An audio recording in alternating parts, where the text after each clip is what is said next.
যাদের লজ্জা থাকে তাদের অল্পতে শক্ত হয়ে যায়, আর যাদের লজ্জাই থাকে না তাদের বহুবার শক্তের মতো শক্ত হয় না।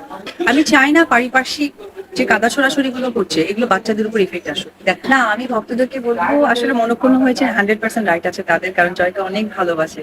এ পর্যন্ত জয়কে ভালোবাসা তার পরিবারের বাইরে আমার ফ্যান ফলোয়ার পরিবাররা তারা করেন, তো অবশ্যই তাদের অধিকার থেকে বলেছেন। তবে প্রত্যেকটা মা বাবা তার সন্তানের একটা সুস্থ উজ্জ্বল জীবন চায়।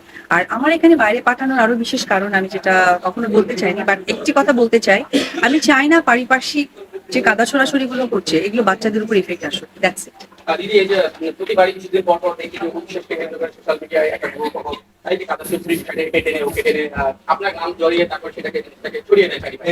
এই বিষয়টা নিয়ে কি বলবেন? আসলে সবসময় দেখি আমাকে শক্ত অবস্থানে দাঁড়াতে। আসলে এটা প্রথমতই বলবো যে আমি ধন্যবাদ জানাতে চাই যে আমাদের 70s এর নায়িকা থেকে টিল আমি যে পর্যন্ত কাজ করেছি একদম প্রপার ফুল ফেসে, তো এই পর্যন্ত আপনারা আমার মনে হয় সাংবাদিক কর্মীরা কখনোই কিন্তু দেখেননি।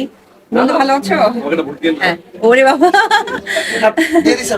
তো ওই জায়গা থেকে যেটা হচ্ছে যে আপনারা সকলে দেখেছেন যে 70s থেকে এই পর্যন্ত আমি যতদিন অব্দি একদম ফুল ফেসে কাজ করেছি ততদিন পর্যন্ত না, মানে ইন্ডাস্ট্রির কথা নিয়েই আমাদের মনে হয় যে আপনারা কথা বলতেন বা কথা আসতো, কিন্তু এখন বিষয়টা একেবারেই কেমন হয়ে গেছে না, ব্যক্তিগত ছিল একটা সময়, এখন ব্যক্তিগত থেকে না মানে ব্যক্তি ঘর ডোর অব্দি চলে গেছে। তো এটা আসলে এটা আমি শিল্পী হিসেবে খুবই লজ্জিত, কারণ এটা আমাদের চাওয়া না।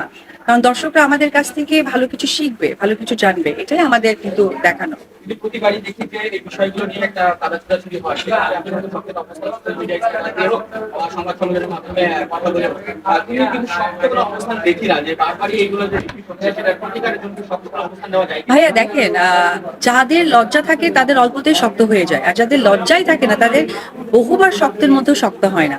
আমি মনে হয় সোশ্যাল মিডিয়ায় এই কথাটা আজকে অনেক বেশি ভাইরাল হবে। আমার মনে হয় যে লজ্জাটা মানুষের এখন বহিঃপ্রকাশ করা দরকার, যে আমি লজ্জিত অনুভব করছি। তো ফার্স্ট অফ অল লজ্জাটা অনুভব করতে হবে, তাহলেই যে কোনো অবস্থানই শক্ত বা নর্মাল তখনই আপনাদের কাছে তুলে ধরা সম্ভব।